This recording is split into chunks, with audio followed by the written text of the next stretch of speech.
अस्सलाम very good evening to all of you. आप देख रहे हैं पसे पर्दा और मैं हूं नादिया नकी। गुज़िश्ता रोज़ पार्लियामेंट में जिस किस्म की हुल्लड़बाजी और गैर पार्लिमानी गुफ्तगू की गई या जिस किस्म की गालियां दी गई रादर से, उसके बाद एक एक्शन लिया है स्पीकर कौमी असम्बली ने। 7 ऐसे अरकान हैं जिन पर ताहुक्म सानी जो है वो पाबंदी आयद कर दी है कि वो ऐवान में अंदर तशरीफ़ नहीं ला सकते। इसमें एक पीपल्स पार्टी के मेंबर हैं आगा रफ़ीउल्लाह साहब, पाकिस्तान तहरीक इंसाफ से ताल्लुक़ रखने वाले 3, जिसमें अली अवान साहब हैं, फ़हीम खान हैं, अब्दुल मजीद खान हैं, इन पर पाबंदी है।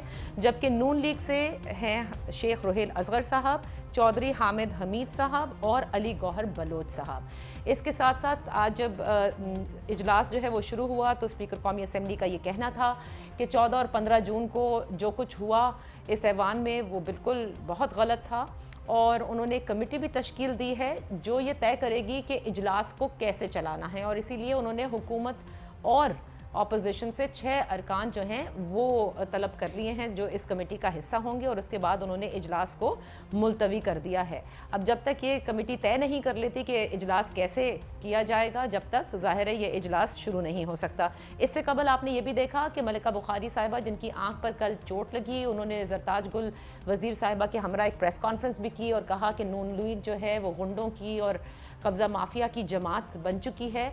जो कुछ ऐवान में उन्होंने किया ख़वातीन के साथ, कोई भी खातून पार्लियामेंट में महफूज नहीं अपने आप को तसव्वुर करती। आज शाहिद खाकान अब्बासी साहब ने भी नून लीग के दीगर रहनुमाओं के साथ एक प्रेस कॉन्फ्रेंस की जिसमें उन्होंने स्पीकर कौमी असम्बली से इस्तीफ़ा भी तलब किया और कहा कि वो ऐवान को नहीं चला सकते और पार्लिमानी निज़ाम को तबाह करने की और जमहूरियत को तबाह करने की गुज़िश्ता रोज़ होने वाले पूरे वाक़े की उस हुल्लड़बाजी को कहा कि ये कोशिश की जा रही है। आज आपने ये भी देखा कि बिलावल भुट्टो ज़रदारी साहब की मुलाकात हुई है शहबाज शरीफ साहब से, और जो सबसे बड़ी ख़बर है जिस पर अब दोपहर से ये बातें चल रही हैं कि मुत्तहदा अपोजिशन ने यह फ़ैसला कर लिया है कि इंक्लूडिंग नाराज़ अरकान जो पाकिस्तान तहरीक इंसाफ के हैं उनके साथ मिलकर स्पीकर कौमी असम्बली के ख़िलाफ़ तहरीक अदम एतमाद भी लाया जाएगा। वहाँ भी कमेटी तश्कील करने का फ़ैसला कर लिया गया है जिसमें ये तमाम मामलात अब तय होंगे। आज इसी हवाले से हम बात करेंगे कि स्पीकर की जानिब से जो 7 अरकान को पाबंद किया गया ऐवान में दाखिले से, क्या वो दुरुस्त फ़ैसला है? इजलास को चलाने के लिए कमेटी तश्कील देना दुरुस्त फ़ैसला है? और तहरीक अदम एतमाद की सूरत में इमरान खान साहब को कितने चैलेंजेस दरपेश हैं? इन सब पर तज्जिया करने के लिए अपने मोहतरम मेहमानों का तारुफ कराते चलूँ। हमारे साथ है सीनियर तज्जिया निगार है हमारी अंबर रहीम शमसी साहिबा, thank you so much for joining us. हमारे साथ हैं ब्रिगेडियर रिटायर्ड फारूक हमीद साहब और मोहसिन बेग साहब। आप दोनों मेहमानों का भी बेहद शुक्रिया। गुफ्तगू का आगाज़ मैं आपसे करना चाहूँगी अंबर, डू यू रियली थिंक कि this is the right step in the right direction कि आपने 7 मेंबरान को जो है वो कह दिया है कि वो नहीं आ सकते ऐवान में, बकिया सब आ सकते हैं, और इसके साथ एक कमेटी भी तश्कील दे दी गई है ताकि अब ऐवान कैसे चलाया जाएगा इस कमेटी में तमाम जो TORs हैं वो तय किए जाएंगे। बहुत बहुत शुक्रिया नादिया मुझे दावत देने की। देखिए, सबसे पहले तो जो 2 दिन हमने कौमी असम्बली में जो हालात देखे, सबसे पहला सवाल ये पूछा जाना चाहिए कि जिम्मेदार कौन है? क्या वो 7 अरकान हैं जिनको रोक दिया गया है असम्बली में दाखिले से, उनको ममनू कर दिया गया है? मेरे ख्याल में नहीं, क्योंकि ये क़यादत की ज़िम्मेदारी होती है, चाहे असम्बली की क़यादत हो जिसमें असद फैसल साहब स्पीकर हैं, उनकी भी ज़िम्मेदारी है, और तमाम जो बड़ी जमातें हैं उनकी क़यादत भी। इसमें पाकिस्तान तहरीक इंसाफ और पाकिस्तान मुस्लिम लीग नवाज़ क्योंकि पेश थे, उनकी क़यादत भी।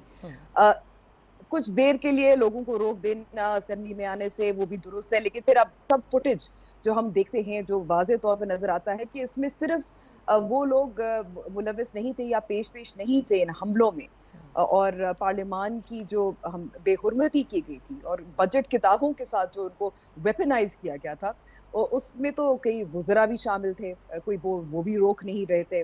अगर हम देखें कि जो सीनियर क़यादत थी, वो उन्होंने कैसा काम किया, तो मेरे ख्याल में कि ये जो एक हम कह सकते हैं कि ज़बरदस्ती कोशिश की जा रही है कि बिठा लिया जाए, जब हालात ऐसे हों, और ये मैं बार-बार मुझे लगता था हमेशा से कि ये क्योंकि अपोज़िशन और हुक्मरान जमात के दरमियान बातचीत की गुंजाइश कितनी कम हो गई है, ये तो ये आज की बात नहीं है, इस बजट की इजलास की बात नहीं है। ये तो हम बिल्कुल। कई बहुत देर से देख रहे हैं। किसी तरह से कानून साज़ी पर इनकी कहीं तरह बातचीत नहीं हो रही, चाहे नैब कवानीन हो, चाहे फैटफ के कवानीन हो, चाहे गिलगित-बल्तिस्तान हो, कश्मीर का मामला हो।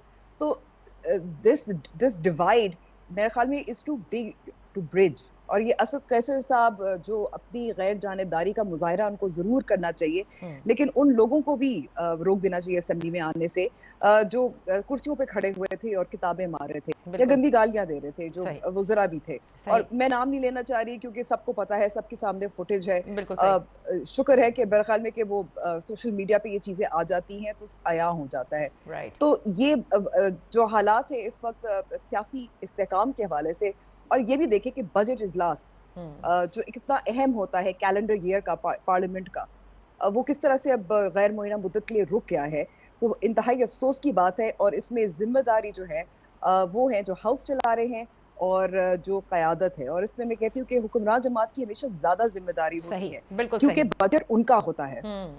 और इस पर मैं बिल्कुल बात करूँगी। देखिए, जो कसूरवार की आपने बात की, बिल्कुल आपने सही कहा। मैं तो ब्रिगेडियर साहब, आप आपकी ट्वीट भी है कि this is the right step taken, और आपने उसको लॉड भी किया है कि 7 अरकान के खिलाफ। लेकिन मेरा तो सवाल ये है कि ये कैसे तय किया जाता है कि क्या बदतहज़ीबी की डिग्री को तय किया गया है कि यानी अगर जिन्होंने गालियाँ दी सिर्फ़ हम उनको पाबंद कर दें? जिन्होंने पॉलिसी पेपर को जिस तरह से उछाला उनको भी क्या इसी में शुमार होना चाहिए? जो कुर्सियों पे खड़े होकर जो है इन्हीं पॉलिसी की किताब्स को फेंक रहे थे उनको भी इसमें शुमार होना चाहिए? मतलब द डिग्री ऑफ बदतहजीबी ऐसा लगता है हैज बीन सेट नाउ कि okay, if it's going to be गालियां, धक्कम पेल, तो फिर आपको तो सजा दी जा सकती है, बाकी आप उछालते फिरें अपने ही पॉलिसी पेपर्स और ऐवान की कुर्सियों पे खड़े होकर चाहे नाचें चाहे वहां से हुल्लड़बाजी करें, इस सब की इजाजत है। आपकी बात सही है, यू हैव अ पॉइंट कि जिन लोगों ने ज्यादा अब्यूसिव लैंग्वेज यूज की है फ्रॉम बोथ साइड्स, खासकर जो दो जिनको वीडियोस में भी आइडेंटिफाई किया गया, एक तरफ से अली असगर साहब, तो उनको मेरा ख्याल है, और बाकी कुछ जिनकी आवाज़ें हमने नहीं सुनी हैं, जो स्पीकर साहब सुन रहे हैं या बाकी लोग सुन रहे थे वहाँ पे मौजूद थे, तो उन लोगों को ज़्यादा जो है अपना उन पे फोकस किया गया है।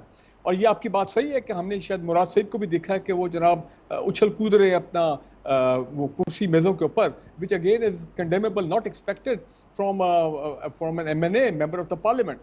बट हैविंग सेड दैट, मैं एक बात कहना चाहता हूँ। देखें, पार्लियामेंट्री डेमोक्रेसी या हमारी पार्लियामेंट के कल्चर, उसके प्रोसीडिंग में ये लड़ाई, मारकुटाई, हुल्लड़बाजी, ये तो हम कितनी दहाइयों से देख रहे हैं, तो मेरे लिए वो चीज़ नहीं है।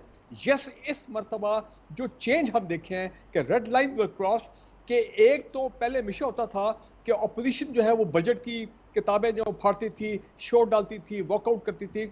इस मरतबा ये जो अब्यूसिव लैंग्वेज वाला फैक्टर आया, और जो कि ट्रेजरी और गवर्नमेंट बेंचेस दोनों ने एक दूसरे पर ये बजट की किताबों की, भारी किताबों की जो गोलाबारी की है, ये चीज़ पहली मरतबा आई है। और मेरा ख्याल है दिस इज हाईली कंडेमेबल। चाहे बेशक मैं ये कहूँ कि जी हमारी पार्लियामेंट में ऐसी चीज़ें मादी में होती नहीं हैं। मैं ये समझता हूँ कि अगर गवर्नमेंट ट्रेजरी बेंचेस, बेशक शौकत तरीन साहब की स्पीच को उन्होंने अपना इंटरप्ट किया और सही नहीं चलने दिया, ट्रेजरी बेंचेस को बिगर हार्ट दिखाना चाहिए था। अगर वो ये तमाम मामला ना करते जब लीडर ऑफ द ऑपोजिशन तकरीर कर रहे थे, तो शायद नौबत यहाँ तक ना पहुँचती। Leader of the opposition Shahbaz Sharif साहब ये बादशाह आदमी हैं, और भाई आप 2 घंटे में तकरीर वाइंड अप करें। आप सेकेंड वर्ल्ड वॉर से आपने कहानियां बयान शुरू कर दी हैं। As leader of the opposition 2 घंटे में तकरीर करें, बजट को क्रिटिसाइज करें, खत्म करें, ताकि मामला आगे चले। वो तो उनकी आज भी तकरीर होनी थी, it was to continue today. नहीं तो वो तो भाई इस तरह नहीं, इसलिए इसलिए कि एक दिन की स्पीच शहबाज शरीफ की ना हो, उसको 3 दिन पर इसलिए कर दिया गया ना। मतलब इसमें तो विन विन सिचुएशन आपने ऑपोजिशन की कर दी है। कल कम से कम 2 घंटे तकरीर थी। Why should a leader of the opposition भी, इतना हमारे पास टाइम नहीं है कि हम बैठ के 3 घंटे लीडर ऑफ द ऑपोजिशन की तकरीर सुन रहे हो। हाँ, बजट स्पीच जो है नॉर्मली 1-1.5 घंटा होती है, वो हमने कितनी दहाइयों से देख रहे हैं। दूसरी इंपॉर्टेंट चीज ये है कि ये क्यों सारा हो रहा है। नंबर 1, ये मैं मानता हूं कि जब से ये गवर्नमेंट आई है, पहले दिन से इमरान खान की जो तकरीर थी वो इन लोगों ने ऑपोजिशन नहीं होने दी, और फिर ये टिट फॉर टैट का मामला शुरू हो गया। ओके। और दूसरी चीज ये है कि देखें, फिर इमरान खान साहब ये जो चोर डाकू वाली जो अल्फाज होते थे, उससे भी ये ऑपोजिशन वाले, खासकर पीएमएल वाले, बहुत प्रोवोक होते थे। और जो इमीडिएट पोलराइजेशन आप देखें उससे बढ़ती गई, जो इमीडिएट रीजन है मेरा ख्याल है बड़ा वजह ये जो अभी हंगामा रही है कि जो शहबाज शरीफ साहब की ह्यूमिलिएशन हुई है, the way he was stopped at the airport few days ago, oh अच्छा, मेरा इसलिए ख्याल है उससे PMLN was very very angry. उन्होंने कहा फिर हम आपको निपटते हैं, पार्लियामेंट के अंदर देखते हैं कि आपका बजट सेशन जो है वो कैसे चलता है। अच्छा, So there opposition, are many, अच्छा, there are many many factors. there is also one important factor which you are forgetting. Leader of the house never speaks to the leader of the opposition. गो कि उनको आपस में बात करनी चाहिए।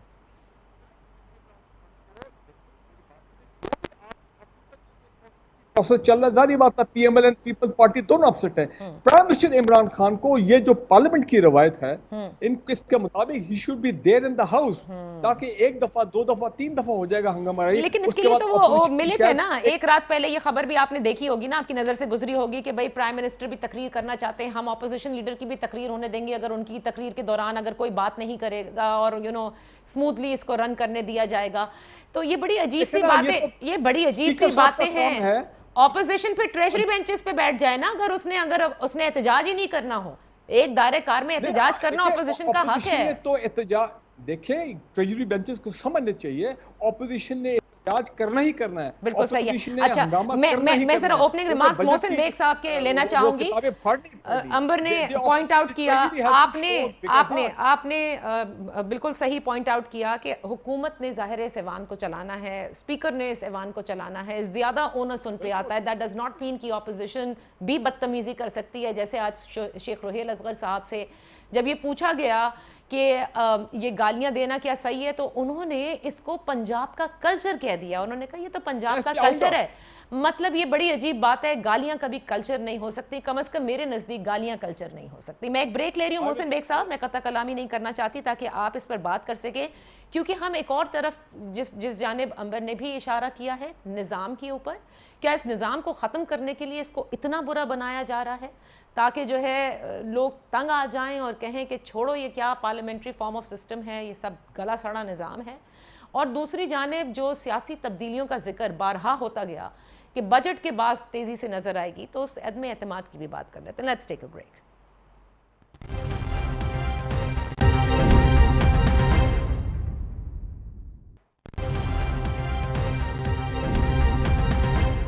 Welcome back Mohsin Baig साहब, मैं आपसे ये जानना चाहूँगी कि एहतजाज हमेशा अपोजिशन करती है। हाँ, असेंबली में पहले भी हमने हुल्लड़बाजियाँ भी देखी हैं, हमने प्लेकार्ड्स भी देखे हैं, काली पट्टियाँ भी देखी हैं, वॉकआउट्स भी देखे हैं और एक्सट्रीमिटीज़ भी देखी हैं जिसमें हाथों घूंसों का भी इस्तेमाल हुआ है। लेकिन ये बजट पॉलिसी हुकूमत ने, ज़ाहिर है ये पॉलिसी पेपर है उनका, बजट उनका एक्सेलेंट, माशी फिगर्स वो कहते हैं बेहतरीन हो गए, अवाम में खुशहाली के समरात आने लगे, यही दावेदार हैं।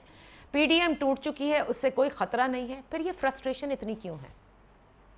बहुत शुक्रिया नादिया। बेसिकली जो मेरे लिए भी हैरानी की बात चली आ रही है पिछले 3 साल से कि मैंने जुनेजो साहब की जो उससे पहले जो मजलिस शूरा थी वहाँ से कवर करना शुरू किया पार्लियामेंट को।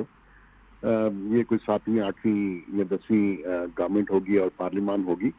मैंने पहली बार देखा है कि गवर्नमेंट खुद बजाते खुद उसको चलने नहीं दे रही हाउस को, और उसी वजह से उस हाउस को ना चलने देने की वजह से पीडीएम बनी और पीडीएम सड़कों पे आ गई। फिर उनको कुछ ऐसी हमारी खूबते हैं पाकिस्तान में जिन्होंने दोबारा पार्लियामेंट में उनको भेजा और पार्लियामेंट को चलाने की बात की। पार्लियामेंट को अगर हुकूमत खुद नहीं चलने देगी तो ये निज़ाम कैसे चलेगा? अब आप देखिए, कल कैबिनेट मीटिंग में सब सेक्रेटरीज को निकाल दिया गया और प्राइम मिनिस्टर साहब ने सब वज़रा को कहा कि उसकी स्पीच नहीं होनी चाहिए।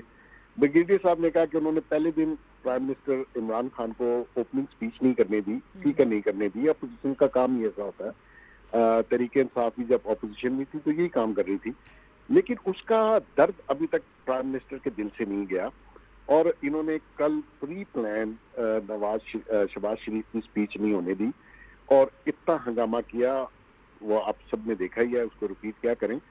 लेकिन जब तक आप गवर्नमेंट खुद पार्लियामान को नहीं स्मूथली चलाती और स्पीकर जो है कस्टोडियन ऑफ द हाउस उसको अच्छे और इंडिपेंडेंट तरीके से नहीं चलाता और खान साहब इसको खुद नहीं चलाने दे रहे, तो मेरी समझ से बाहर है फिर ये पार्लिमानी सिस्टम चलेगा कैसे। और आने वाले दिनों में भी, अभी आप कल भी देख लीजिएगा कि इन्होंने अब ये सोचा है कि किसी सूरत शहबाज शरीफ स्पीच नहीं कर पाएंगे। तो देखें, पार्लियामेंट और पार्लिमानी सिस्टम में जो अपोजिशन है वो एक मेन पार्ट है आपके सिस्टम का।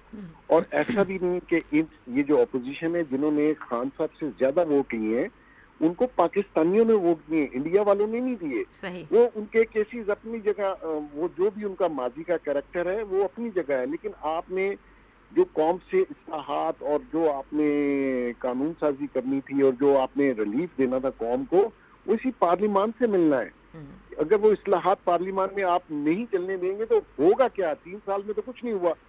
और ये जो बजट है, मतलब जैसे अंबर ने भी कहा और बघेल साहब ने कहा कि this is the main session and main part. अगर आप इसको खुद सपोर्ट कर रहे हैं कि ये अपोजिशन बाइकआउट कर जाए और हम इजीली बजट पास करवा लें, क्योंकि इसमें कुछ चीजें जो फिगर्स हैं वो बहुत फर्ज की गई हैं और वो उसका रियलिटी से कोई तल्लक नहीं है।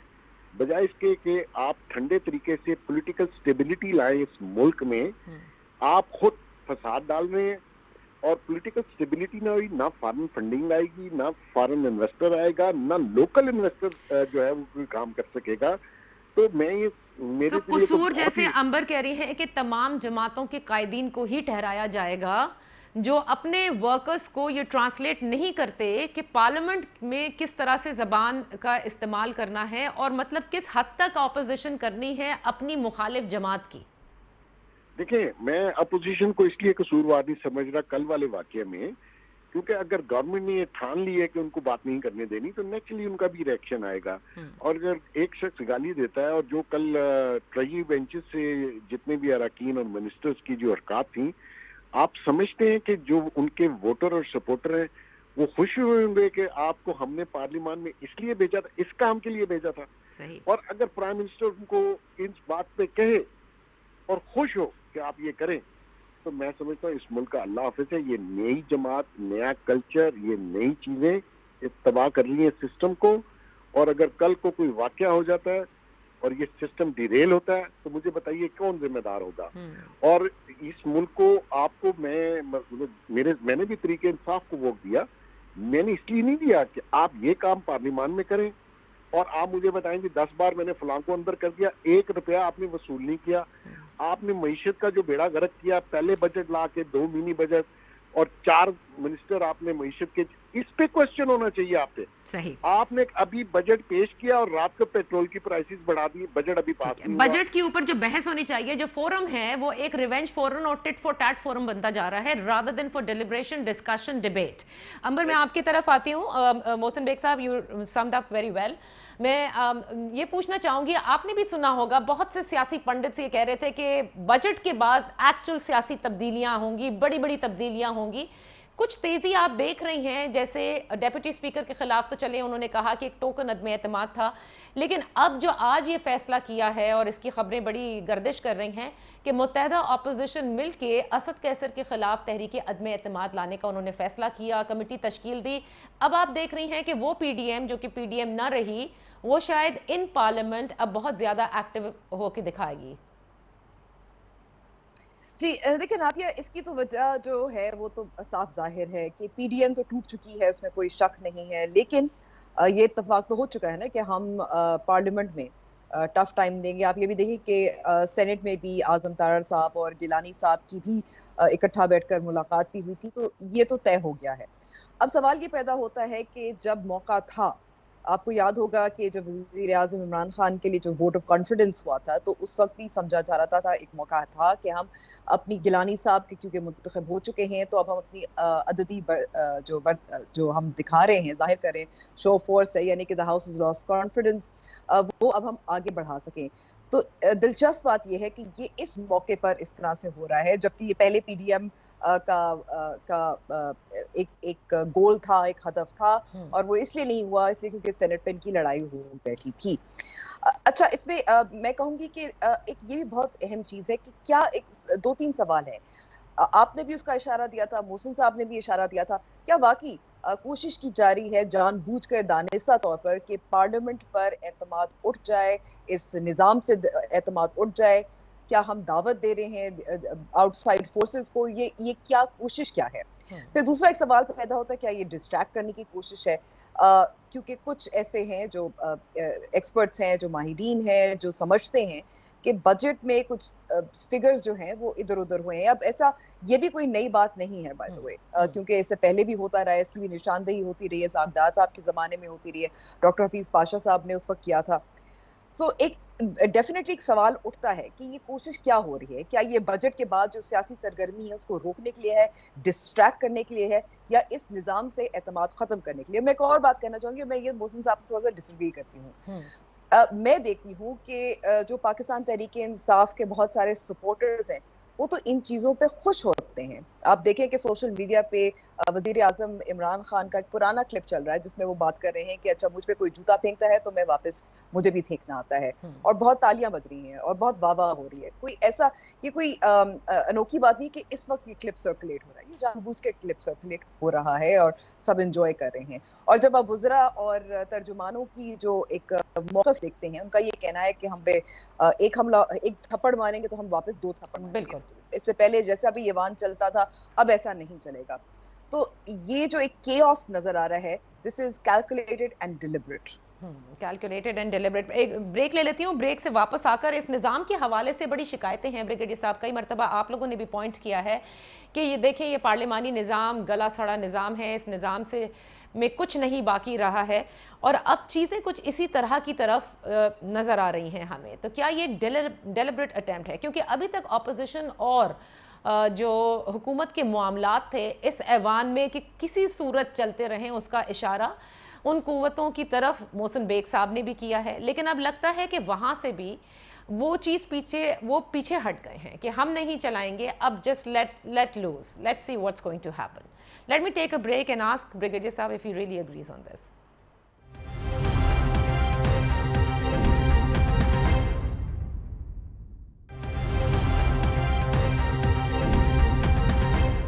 वेलकम बैक ब्रिगेडियर साहब। उसी बात को कंटिन्यू करते हैं जो अंबर भी कह रही हैं, जो मोहसिन साहब ने भी जिसकी तरफ इशारा किया कि जानबूझकर इस निज़ाम को इस तरह से बना दिया गया है, बनाया जा रहा है, डिवाइड को इतना ज़्यादा किया जा रहा है ताकि इस निज़ाम के खिलाफ पहले भी बात हुई है और इस निज़ाम से जान छुड़ा लिया जाए। देखिए, मैं इससे एग्री नहीं करता हूँ। अलग बात है कि हम प्रेसिडेंशियल सिस्टम के बारे में पिछले 1.5-2 साल में भी यहाँ बहुत बातचीत हुई है, डिस्कशन भी हुई है, लेकिन मैं नहीं समझता हूँ कि ऐसी मौजूदा जो पार्लियामेंट्री सिस्टम है उसको किसी किस्म का कोई ख़तरा है। आई थिंक कि ये बजट जो है अपना फाइनेंस बिल ये भी पास हो जाएगा। आपको मेरी आवाज़ आ रही है? जी बिल्कुल आ रही है ब्रिगेडियर साहब, हम सुन रहे हैं। जी, फाइनेंस बिल भी पास हो जाएगा, जो भी तरीका होगा the government will manage it. और उसके बाद आप देखें कि ये अगले 2023 के जो इलेक्शन है, अब उसी की तैयारी की तरफ जो है गवर्नमेंट भी नज़र आती जाती हुई, और ये तमाम इलेक्ट्रॉनिक वोटिंग और फॉरेन पाकिस्तानी जो एक्सपेक्ट्रेट है उनकी वोटिंग, ये तमाम चीज़ें हम उस तरफ चल रहे हैं। सो मैं नहीं समझता हूँ कि किसी किस्म का कोई एक कंसेप्चुअल चेंज जो है या बेसिक चेंज जो आएगा इन दी जो मौजूदा सिस्टम है। So, फिर एक चीज बताएं, फिर इमरान खान साहब और उनकी जमात क्या चिढ़ते हैं ऑपोजिशन से? इन लीडरान की शक्ल से चिढ़ते हैं, इनके वजूद से चिढ़ते हैं, और इसीलिए किसी किस्म का कोई वर्किंग रिलेशन नहीं है? वजह क्या है? मतलब मुझे समझ में नहीं आती, क्योंकि देखिए आपके नजरियाती इख्तिलाफ जरूर होते हैं पार्टियों के, बट यहाँ पर्सनल वेंडेटा लगता है कि you know I am going to take you to task. देखिए, ये जो प्राइम मिनिस्टर पाकिस्तान जो पहले बार बार चोर डाकू से खिताब करते थे और मुखातिब होते थे इन अपना लीडर अपोजिशन के लोगों से, अब आप देखिए उसमें भी एक थोड़ा चेंज आया है, ठहराव आया है। अब वो इतने सख्त अल्फाज जो है इस्तेमाल नहीं करते। ठीक है कि एहतसाब का अमल चल रहा है, उस पर वो NRO ना दें, वो उनकी अपना उनका उस पर कोई कंट्रोल नहीं है। इम्पॉर्टेंट चीज़ ये है कि पोलराइजेशन हुई, मैं मानता हूँ, बिकॉज बेसिकली ये जो काउंटेबिलिटी का प्रोसेस जो है, जो कि नैब के ज़रिए जो नैब ने किया है पिछले 3 साल में, और अब अंडर ट्रायल हो रहे हैं काफ़ी टॉप के लीडर्स अपोजिशन के, तो उससे ज़ाहिर बात है पोलराइजेशन जो है और एक किस्म की सियासी दुश्मनी जो है, सियासी लड़ाई में बड़ी सख्ती जो है वो आई है। खासकर मैं अब आपको अपने दिल की बात बता रहा हूँ। I don't like the leader of the opposition कि वो धुएंधार तकरीरें कर रहे हैं, एक तरफ अपनी वो हेल्थ की कंप्लेन करते हैं, बाहर जाना चाहते हैं। It's not about liking. Leader of the opposition has to be given the floor more than leader of the house. जुमला ना काटे, जुमला मुकम्मल करने दें। जो मैं व्यूअर सुन रहे हैं वो ये है कि we have a leader of the opposition who is under trial for money laundering. यार खुदा का नाम लें, लोग हंसते होंगे, FATF वाले भी हंसते होंगे कि मेरा ख्याल है पाकिस्तान पे एक और कानून आना चाहिए कि कोई इनका जो पब्लिक ऑफिस होल्डर है, member of the parliament, should not be under trial for at least कम से कम मनी लॉन्ड्रिंग। सो देखें ये तजादात है, और ये भी एक वजह है कि जिसकी बिना पे आप ये देखते हैं कि इनको इतना लान तान की जाती है और इतना उनको शो डाला जाता है। अच्छा। तीसरी इंपॉर्टेंट चीज, वोट ऑफ नो कॉन्फिडेंस अगर स्पीकर साहब के खिलाफ आता है, अच्छी बात है, I would support it, it is democratic, it is constitutional. Prime minister Imran Khan के खिलाफ आता है vote of no confidence, no issue. Last point, Roheel Askar साहब, ये अब्यूज करना, ये कल्चर जो है पहले नहीं था, इतना ओपनली नहीं था, होता होगा हमने कभी सुना नहीं है। रोहेल अस्कर साहब ने चंद हफ्ते पहले भी अब्यूसिव लैंग्वेज इस्तेमाल की थी वोट ऑफ कॉन्फिडेंस वाले दिन outside the parliament logic when they clash with the आपकी बातों से और ये क्या एक लास्ट पॉइंट नहीं हो गए, लास्ट हो गए, सारे लास्ट हो गए हैं ब्रिगेडियर साहब, सारे लास्ट हो गए। He is from downtown Lahore, I am sorry for using that word, downtown Lahore. हर शहर के डाउनटाउन में ये कल्चर होता है अब्यूसिव लैंग्वेज का। आई am sorry but he is a product और लैया से ताल्लुक रखने वाले MNA का क्या ये कल्चर होता है जो उन्होंने बिलावल भुट्टो जरदारी साहब के लिए कहा? क्या ये कल्चर लैया का है? भाई गलत है ना, मैं ये कह रहा हूँ ना कि गलत है। ये इनको इसका मतलब ये हुआ मोहसिन बेग साहब, अनफॉर्चुनेटली मुझे ये कहना पड़ेगा कि इमरान खान साहब की नर्चरिंग ऐसी हुई है, यूं लगता है सियासी नर्चरिंग जवाब नहीं हो सकता। बिल्कुल सही बात है। ये तो इंसल्ट किया है पंजाबी कल्चर। बिल्कुल सही बात है। पंजाबी हूँ, आई फील इंसल्ट। उन्होंने खुद कहा। और मैं ये भी कहूंगी कि लेकिन क्या इस्लामाबाद का कल्चर है जो अली अवान साहब ने कहा था, मतलब ये तो जवाजा बना कि उनको कहां से हैं। मेरे ख्याल में कि ये तो पूरी कौम में ऐसे लोग, पूरे मुल्क भर में ऐसे लोग पाए जाते हैं। This is nothing to do where anybody is coming from. Exactly ये आप सो आई एम सॉरी, ये बिल्कुल ओके। मोहसिन बेग साहब, मैं मोहसिन बेग साहब, रोहेल अस्कर साहब खुद कह रहे हैं कि जब पंजाबी कल्चर है ये उसको कंडेम कर रहे हैं, हम सब कर रहे हैं कि गलत है, अंबर कर रही है, मैं कर रही हूं, आप कर रहे हैं। This is true, खास डाउनटाउन एरिया में। अच्छा, क्या मोहसिन बेग साहब आपको लगता है कि इमरान खान साहब की नर्चरिंग ही यही हुई है इस सियासत में आने के लिए, इस कुर्सी तक पहुंचने के लिए? कि देखिए जरदारी साहब हो गए और ये नवाज शरीफ एंड फैमिली हो गई, ये चोर हैं, ये डाकू हैं, इनको उठाकर बाहर फेंकना होगा। और इसीलिए वो it has been translated write down to the supporter of PTI। It's right to use this word and there is nothing now you can do to change it. देखिए अंबर ने बड़ा बेहतर पॉइंट आउट किया। बेसिकली जो leader होते हैं वो nation building करते हैं। वो हमारे यहाँ अनफॉर्चुनेटली पाकिस्तान को कोई लीडर ऐसा नहीं मिला जो नेशन बिल्डिंग कर सके। इमरान खान साहब कंटेनर पे कहते थे अखलाकियात तबाह करनी। अखलाकियात क्या होती हैं? आप पहली बार इक़्तिदार में आए, आपने सारी अखलाकियात ख़त्म कर दी हैं और आप ये चाहते हैं कि सब लोग जितने अपोजिशन में हैं यहाँ जेलों में चले जाएं या मर जाएं और मैं अकेला रह जाऊं और मैं अकेला गवर्नमेंट करूं। ऐसा नहीं हो सकता। अपोजिशन छोटी हो, बड़ी हो, गलत है, सही है, वो अपोजिशन है। जैसे मैंने पहले कहा, उनको पाकिस्तानियों ने वोट दिए हैं। आप उनको जो आपको पसंद है, नहीं पसंद है, आपकी पसंद नापसंद पे ये मुल्क नहीं चलेगा। आपने इस सिस्टम को डिरेल कर रहे हैं। आप एक नया कल्चर इंट्रोड्यूस करवाया, सोशल मीडिया पे गालियां, पार्लियामान में गालियां, ये नहीं होगा। आपको, आप पे जिम्मेदारी ज्यादा है, आप हुकूमत में हैं और आप खुद अपने स्पोक्स पर्सन को अपनी मीटिंग्स में, मैं कल आपको कैबिनेट मीटिंग की बात बता रहा हूँ, सारे सेक्रेटरीज को बाहर निकाल के उन्होंने ये बात की। तो इस तरह खान साहब हुकूमत नहीं कर पाएंगे। हुकूमत होती है अपनी कारकर्दगी से, अपनी एफिशिएंसी से, गवर्नेंस से, ना कि आप ये समझते हैं कि मैं इनको जेलों में, और नैब खुदा का खौफ खाएं, वो तो पॉलिटिकल इंजीनियरिंग का एक टूल इनके हाथ खान साहब के लग गया है और हर जगह उसको इस्तेमाल कर रहे हैं। और उसका जो चेयरमैन है, उसका कैरेक्टर मुझे आपको बताने की जरूरत नहीं है, वो सबको पता है। अच्छा, ये FIA का भी जो आपने मामला देखा ना, जो लीडर ऑफ द ऑपोजिशन को भेजा है FIA ने, जी आप देखें, जो पहले चेयरमैन DG थे FIA के वाजिद ज़िया साहब, वो बड़ा अपराइट आदमी है। खान साहब ने उनको बुला के पूछा कि आपकी कितनी सर्विस रहती है, अगर आप ये काम नहीं कर सकते आप स्टेप असाइड करें। मे साहब लाए, उन्होंने दड़प करके उसको नोटिस भेज दिया। ओ भाई इस तरह ना करें, इस मुल्क में इतनी ज्यादा आपने नफरत फैला दी है और उस वजह से हम लोग डाउन बाय डाउन जा रहे हैं। आपको किसी जगह अपना गुस्सा ठंडा करना पड़ेगा।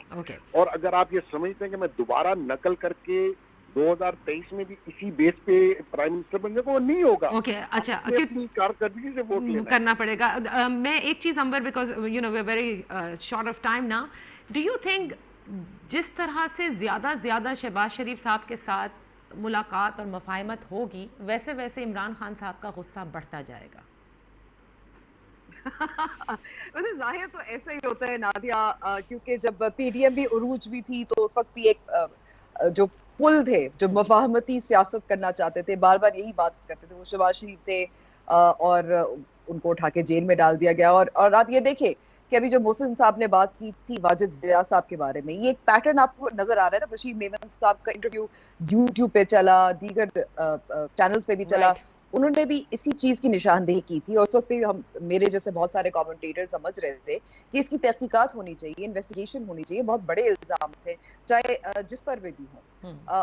और ये पैटर्न अब आपको रिपीट होता है इसलिए क्योंकि अकाउंटेबिलिटी नहीं थी। और फिर बात यही आती है कि अगर आप इस बुनियाद पर आप आए थे कि आप इदारों को मजबूत करेंगे, आप बिला तफरीक एहतसाब करेंगे, आप जमहूरियत को मजबूत करेंगे, तो उसके तो आसार बिल्कुल नजर नहीं आ रहे, आपको डिटीरिएशन एक तरह से नजर आ रही है। सो मैं ये कहूंगी, और आखिर में क्योंकि आई थिंक ये भी बहुत इंपॉर्टेंट पॉइंट है कि मलिका बुखारी साहिबा के साथ जो हुआ, जिस किस्म की जबान इस्तेमाल हुई, आई थिंक ये हम सबको उसकी भी मजम्मत करनी चाहिए। लेकिन मैं ये कहूंगी कि ये सिर्फ एक सियासी जमात ने नहीं किया, ये इसमें पाकिस्तान तहरीक इंसाफ के रहनुमा भी शामिल हैं। अगर जो बिलावल भुट्टो जरदारी साहब के बारे में जो बात की जा रही थी और पीछे कुछ खवातीन MNAs हंस रही थी, तो ये भी तो काबिल एतराज है, इस पे भी तो, इसकी भी तो मजम्मत करनी चाहिए। तो मेरे ख्याल में कि ये क्योंकि बहुत ज्यादा सियासी हो गया है मामला कि किसने पहले का बात की, ये वाली बात नहीं है। जो हम इस वक्त ब्रॉडर इशू जो हम उठा रहे हैं,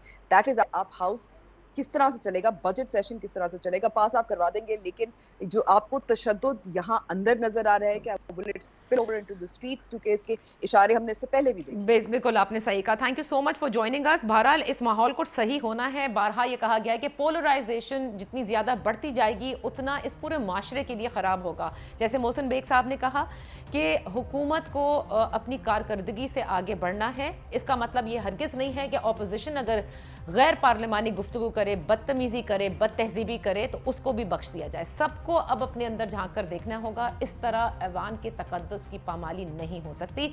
सियासी चेंजेस क्या होंगे आने वाले हफ्तों में और अयां होते चले जाएंगे। अल्लाह हाफिज़।